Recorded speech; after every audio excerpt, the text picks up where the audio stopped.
Жалпы кибер деген сөз қалайша біздің күнделікті ауызекі сөзімізге араласып кетті. Кибер деген сөздің түпкі этимологиясы нені білдіреді? Кибер дегеніміз интернеттің жаңа технологияларының пайда болуымен бірге біздің онлайн кеңістіктегі сіз қолданатын қандай да бір қызметтерді, тауарларды онлайн қолданғанда сіз кеңістіктегі өзіңіздің сипатыңызды, физикалық емес онлайн платформадағы сипаттамаңызды жалпы кибер саладағы техниктар, информатика саласының мамандары, әлеуметтанушылар киборг деп атаған болатын. Яғни онлайн кеңістіктегі сіздің альтер эгоңыз немесе баламаңыз. Тәуелділік дегеніміз, тәуелділіктің бірнеше түрлері бар. Әлеуметтанушылар, психологтар, психиатрлар, жалпы адамзаттың тарихында адамның болмысы, табиғаты, жаратылысы сондай. Біз қандай да бір адреналин, дофамин сияқты керемет эйфория сезімін сыйлайтын гормоналды химиялық, биологиялық өзгерістерге, жаңа эмоцияға құмармыз. Бұл біздің адамның табиғаты. Ал тәуелділік қашан пайда болады және қашан тәуелділік пайда болды деп айтуға болады? Оны біз алкогольдік, нарко және онлайн құмар ойындарының тәуелділігіне байланысты мамандар оның бірнеше кезеңін, этабын сізге атап көрсете алады. Кибер тәуелділік дегеніміз ғылыми зерттеулерге сәйкес 6 мен 16 жас аралығында пайда болатын техникалық девайстарға, ұялы телефонға, ноутбукке, балаңыздың қолындағы планшетке жүйелі түрде техниканы пайдаланудан пайда болатын тәуелділіктің бір түрі. Кибер дейтіміз ол онлайн тәуелділік, яғни ол міндетті түрде техниканың ақпараттық жүйелік бағдарламаларының құралдарымен, интернеттің тікелей байланысты болу керек. Бұны зерттейтін бірнеше ғылым салалары бар. Ол қазіргі кибер қауіпсіздік, киберфеминизм, адамның онлайн кеңістіктегі құқықтар сияқты салалар жалпы Қазақстанда ғана емес, бүкіл әлемде соңғы 10 жылда ғана пайда болған жаңа ғылыми зерттеу салалары болып табылады. Тәуелділіктің әр түрімен күрес кезінде психолог пен психиатрлардың бір ауыздан бір келісімге келуі қиындық туғызады. Содан болар дүниежүзілік денсаулық сақтау ұйымы онлайн ойындарға деген құмарлықты психиатриялық, психологиялық тәуелділіктің, құмарлықтың ерекше түрі ретінде, яғни психологиялық ауытқу ретінде кейін мойындаған болатын. Адамзат тарихында интернет пайда болғанына, жалпы халықтың басым бөлігіне интернет қолжетімді болғанына 30 жылдан енді асты. Компьютер ойындардың, онлайн ойындардың пайда болғанына, кең ауқымды кеңістікке ие болғанына 30 жыл болды. Бірақ та бүкіл ғалымдар жалпы лудомания, онлайн ойындарға құмарлық, гэмблинг, онлайн казино сияқты тақырыптарды соңғы 10-15 жылда ғана айтып жүр. Яғни тәуелділік пайда болу үшін біз кез келген адамда сол ойынның, техниканың алдында қанша уақыт өткізді, сонысы маңызды болып табылады. Бірақ та дүниежүзілік денсаулық сақтау ұйымы кибер тәуелділік деген сөзге 3 түрлі классификациямен жауап береді. Егер сіз қандай да бір девайс, планшет, ұялы телефонның алдында отырған кезде, қолданған кезде уақыт сезімін жоғалтатын болсаңыз, орыс әдебиетінің шығармаларының бірінде айтылатын бақыттылар сағатқа қарамайды деген ұғыммен уақытты мүлдем ұмытатын болсаңыз, сізде кибер тәуелділік болу ықтималдығы өте жоғары. Екінші кезекте кибер тәуелділік дегеніміз, егер сіздің қолыңыздан ұялы телефоныңызды, планшетіңізді тартып алған жағдайда сіз бірден ашуға беріліп агрессия танытсаңыз, және сіздің қолыңыздан ұялы телефонды тартып алған адам сіздің басты жауыңыз болып сезілсе, бұл да кибер тәуелділіктің екінші белгісі болуы мүмкін. Үшінші белгісі, сіз өміріңіздің әртүрлі салаларынан ең жоғары басымдықты интернет, компьютердің алдынан өткізуді негізгі талап көруіңіз мүмкін. Кибер қауіпсіздік, кибер тәуелділік туралы айтқан кезде ең жиі айтылатын қазақстандық мысал ол балалардың планшетке, ютубке тәуелді болуы. Балалар егер 2-3 жасар әлі психикасы орнамаған, қатаймаған баланы тыныш отыру мақсатында қолына ұялы телефон, планшет берген жағдайда баланың бірнеше психологиялық өзгерістері пайда болатыны анықталған болатын. Себебі бала өзіне таныс емес, виртуалды, түрлі түсті, түрлі дауыс шығаратын ойындарды ютубты ашқан кезде, әлбетте оған ғажап әлем ашылып, ол балада онлайн ойындарға деген құмарлық бала кезден бастауы мүмкін. Себебі ғалымдар және Қазақстандағы лудомандардың ең жиі кездесетін жасы 25 пен 30 деп атағанымен де онлайн ойындарға деген құмарлық бала кезден қалыптасып, жасөспірім кезде ол жүйелі түрде қалыптасатын болады. Қазақстандық ойыншылар, оқушылар онлайн азарт ойын ойнауды 11 жастан бастайды екен. 2020 жылы Еуропаның бірнеше мемлекеттерінде жүргізілген зерттеуге сәйкес, оқушылардың 60% онлайн құмар ойындарды ойнап көрген, кемінде бір мәрте және тәуелділігі пайда болған деген дерек бар. Яғни бұл ұрпақтар арасындағы алшақтық. Қазіргі дүниеге келген 15, 20, 35 жасар қазақстандықтардың интернетті пайдалану тәжірибесі, интернетке қол жетімділік тәжірибесі әртүрлі болғандықтан, дәл осы тұста кибертәуелділікті ұрпақ аралық зерттеу жүргізу қиынға соғады. Себебі сіздің ата-анаңыз интернеттің не екенін 30 жасында білсе, сіздің балаңыз интернеттің не екенін ұялы телефондағы YouTube-тен мультикті 3 жасында ашып алуы мүмкін. Яғни ұрпақтар арасындағы ақпараттық технологияларға деген қолжетімділік лудомания ойынның, гэмблинг онлайн ойындарға құмарлық деген мәселенің тек қана денсаулық сақтау мен психолог пен психиатрлардың ғана емес, мемлекеттің қауіпсіздік мәселелерінің ішінде қаралатын ең маңызды тақырыптардың бірі.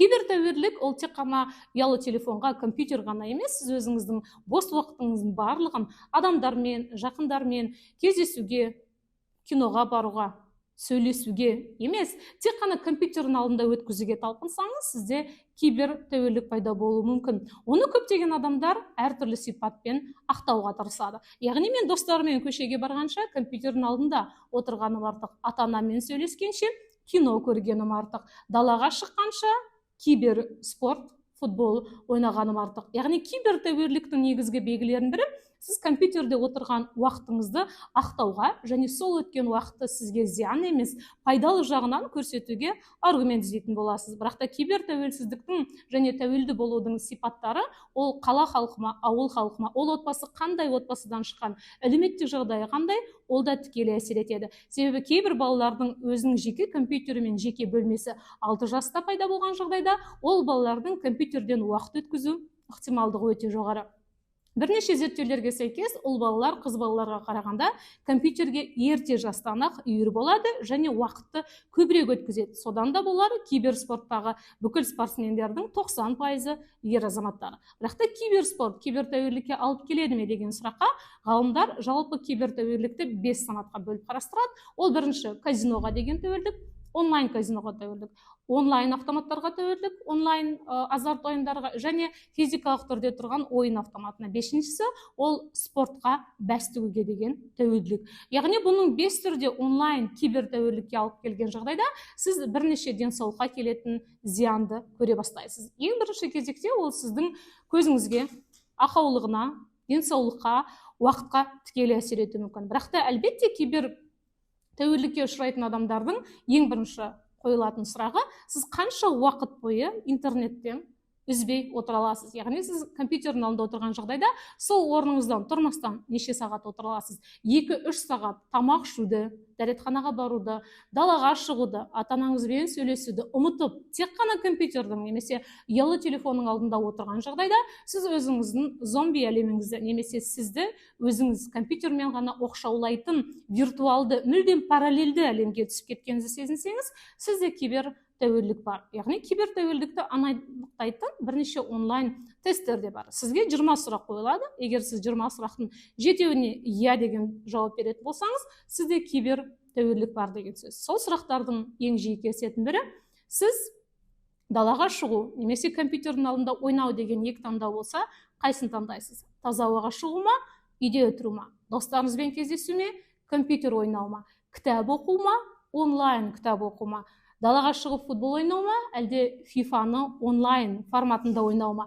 Яғни кибертәуелділік дегеніміз ол барлық жағдайда казино, онлайн құмар ойындар болмауы мүмкін. Кибертәуелділік жай ғана сіз және компьютердің алдында бұлжытпай, қозғалмай, физиологиялық, статикалық күйде отыратын, бүкіл әлемді ұмытатын күйге түскен жағдайда ол психологиялық, психиатриялық ауытқуға алып келеді. Себебі лудомания болсын, гэмблинг болсын, ең басты категориялардың бірі, санаттардың бірі және дабыл қағатын тұс ол уақытты ұмыту сезімі. Ал адам уақытты ұмытқан кезде ол өзінің қоғамдық өмір салаларындағы барлық құндылықтарды, ол өзінің мансабы болсын, уақыты болсын, жеке қаражаты болсын, барлығын екінші кезекке емес, барлығын мүлдем ұмытуы мүмкін. Яғни ол адамның оқшаулауына алып келеді.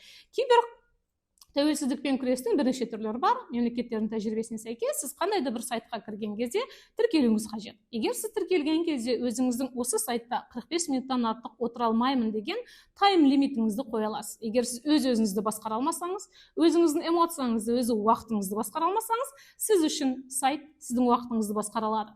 Яғни 45 минут мен бұл сайттан артық отыра алмаймын десеңіз, ол сайт 45 минуттан кейін сіз үшін жабылып қалуы мүмкін. Немесе ұялы телефонның жарығын, кез келген әлеуметтік желіні қолдану, тиктокта, инстаграмда мен күніне 2 сағаттан артық отырмаймын деген болжамда, кейін сіз өткізіп жіберу деген батырманы басып қойып, ары қарай отыра беруіңіз мүмкін. Себебі қадағалап тұрған, тексеріп тұрған ешкім жоқ. Ал ұзақ отырсаңыз, сізді кім жазалайды?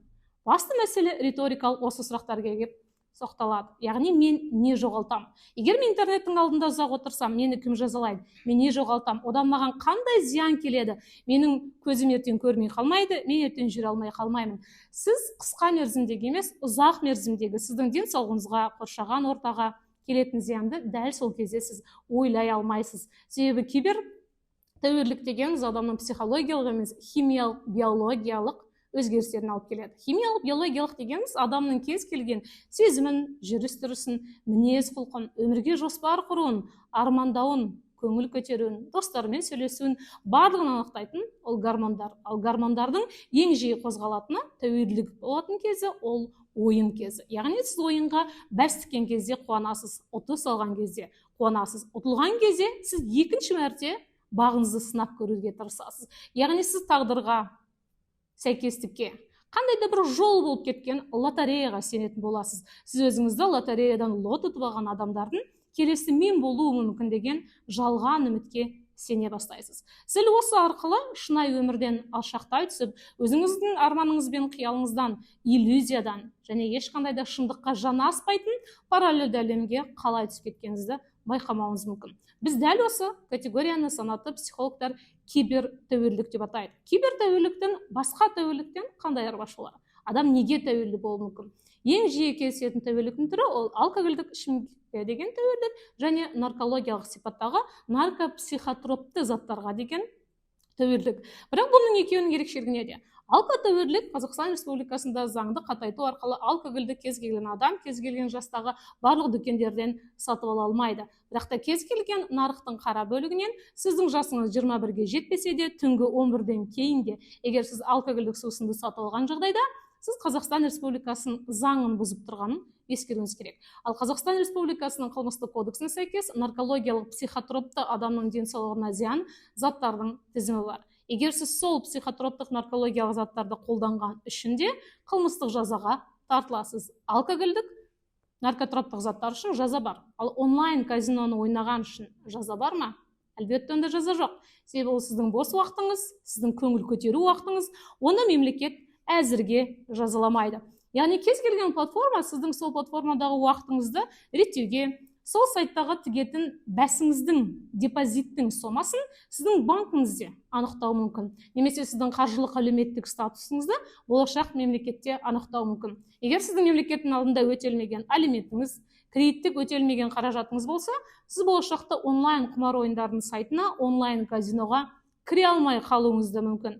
Бірақ та ол қашан, қай ойыншыны тоқтатып еді деген сұрақ қоярсыз. Себебі кез келген құмар ойындардың ойыншылары бұндай кедергілерге заңның қатайтуына қарамастан амалын табады.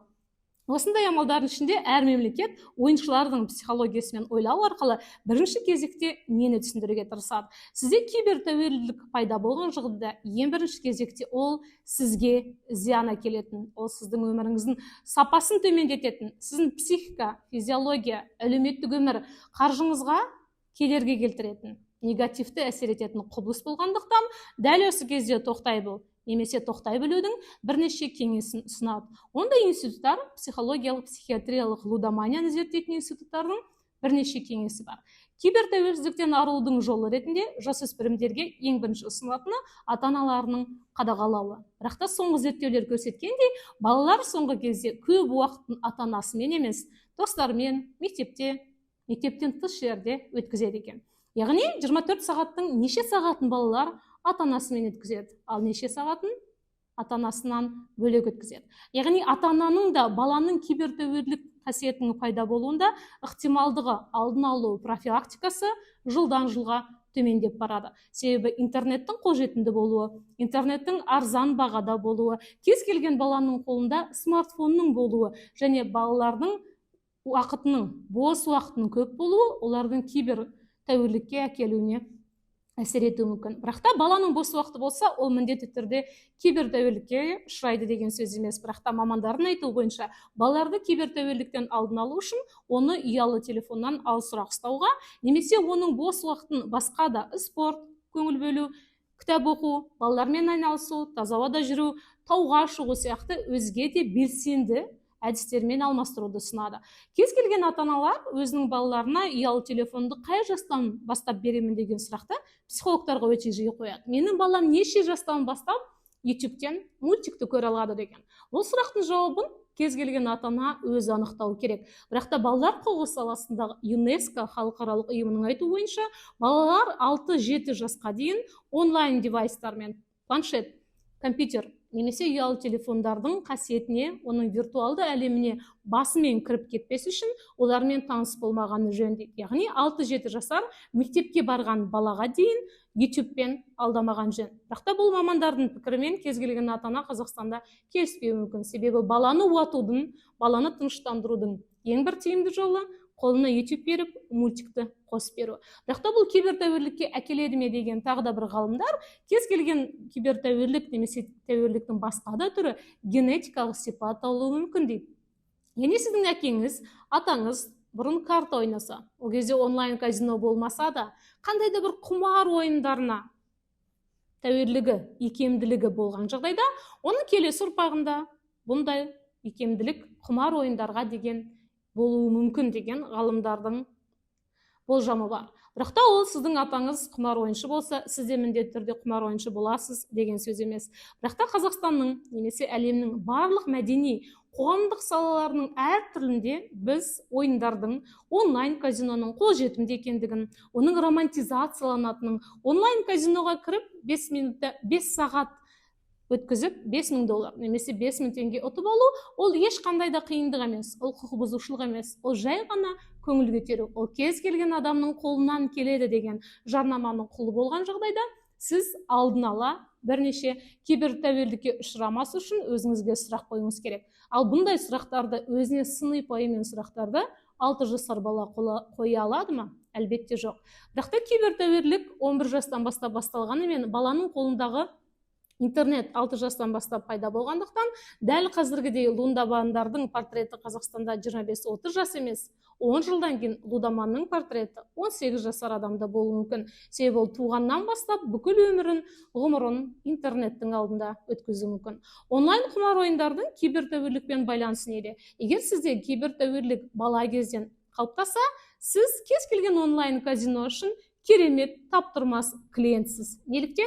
Себебі сіз сол сайтта бірнеше сағат отыруыңыз, уақытты ұмытуыңыз, онлайн казино үшін тіптен өзіңіздің кәсіби мансабыңызды, отбасыңызды сарп етуге дайын адам болсаңыз, сіз таптырмас клиентсіз. Сізді ары қарай сайт жасанды интеллект арқылы, сізді анықтау арқылы, сізді сол сайтты алып қалу үшін барын жасайтын болады.